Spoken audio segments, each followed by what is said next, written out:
আমি এখন আছি হচ্ছে ফৌতি মসজিদে।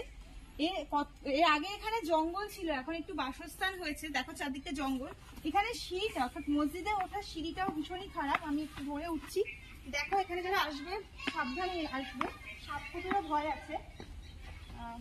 এই যে মসজিদের স্ট্রাকচারটা, এই মসজিদটা আমরা যে একটু আগে কাঠা মসজিদ গেছিলাম তারই মতো, একটা তারই আদলে।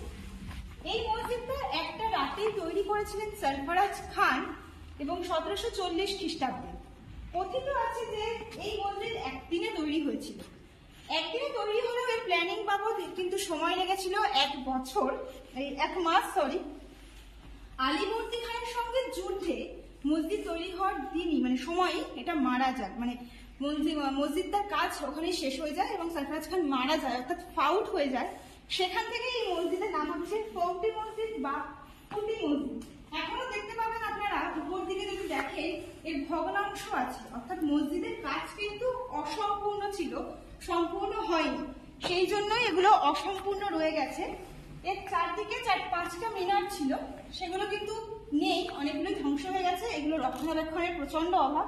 এখানে টুরিস্ট সেভাবে আসেও না। আমি আরেকটু সামনের দিকে যাচ্ছি এবং এই মসজিদ ইটের কাজ কারুকার্য দেখতে পাবেন। এবং কাঠা মসজিদে আমরা দেখেছিলাম ইটের কারুকার্য। এবং রাতের দিকে হয়তো মদ বা মাতালদের আড্ডা উঠলে হতে পারে, কারণ জায়গাটা তেমন সেফ নয়। তো যারা আসবেন তারা সকালের দিক করে আসবেন, নয়তো সমস্যা হতে পারে। আমি আরেকটা ভিতরের দিকে যাচ্ছি এবং দেখাচ্ছি যে জঙ্গল ঠিক আগে কোন জায়গাগুলো ছিল, বর্তমানে সেটি পুকুর এবং বাঁশঝাড়ে রূপান্তরিত হয়েছে। এই পাশটা ওই পুকুর বাঁশঝাড় এগুলো আছে, মানুষ কিছু বাসস্থানও আছে। মসজিদে যাওয়ার জন্য ভেতরে এরকম সর্পিল একটা সিঁড়ি আছে, সেই সিঁড়ির মধ্যে দিয়ে মসজিদে যাওয়া যায়। তো আপনারা চাইলে সেখানে ঢুকতেই পারেন সেই সিঁড়ির মধ্যে দিয়ে। আমি একটু দেখাচ্ছি।